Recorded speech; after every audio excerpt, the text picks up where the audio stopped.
This is Ian from Lean Media, and what you're looking at right here is a Shopify product that will never ever be sold on Shopify. It has a weird name, 5-generation pedigree chart, and then it says loose inventory. You can see there's no picture, there's no price, there is a cost per item. And you may be wondering, well, why create an item like this on the Shopify website if you're not going to be selling it?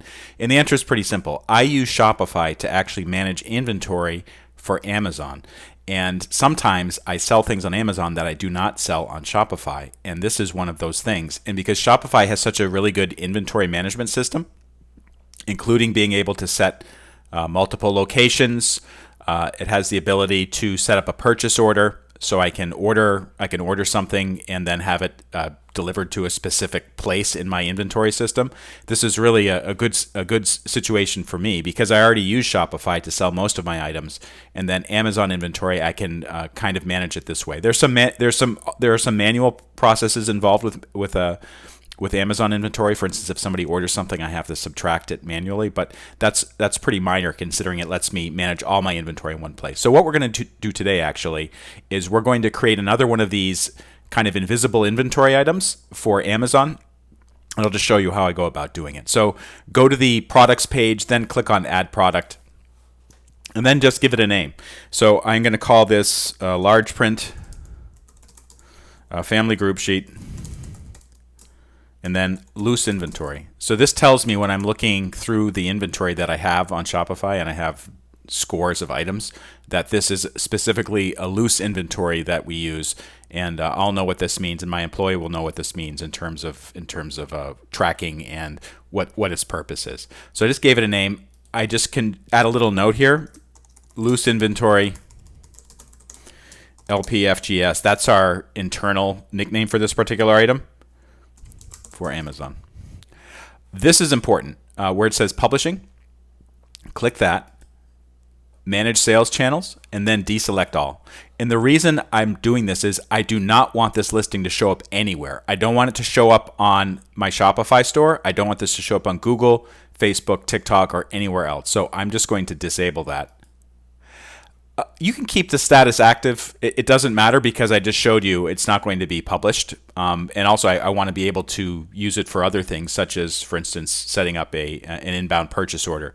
So I've basically given the basics here. The only thing that's missing is the cost per item.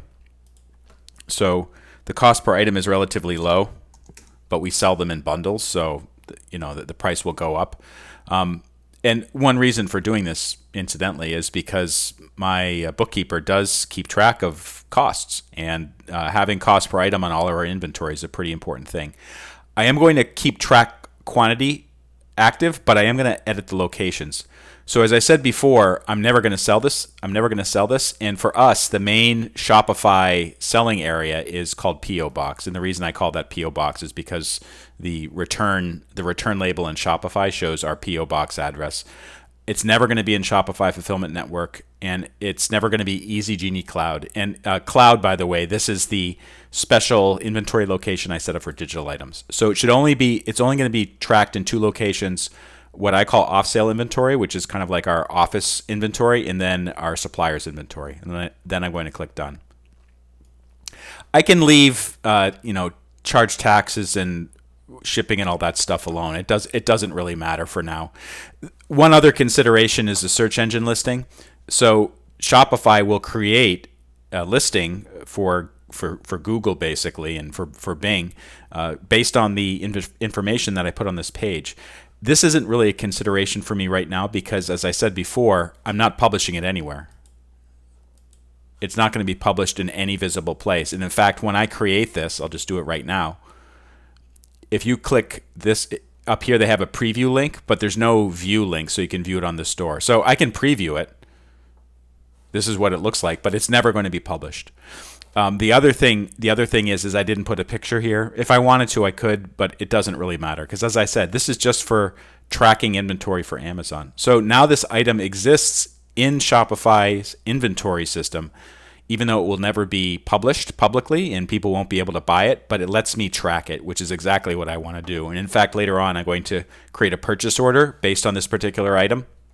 So I can track incoming inventory from our supplier and then transfer it between locations and whatnot.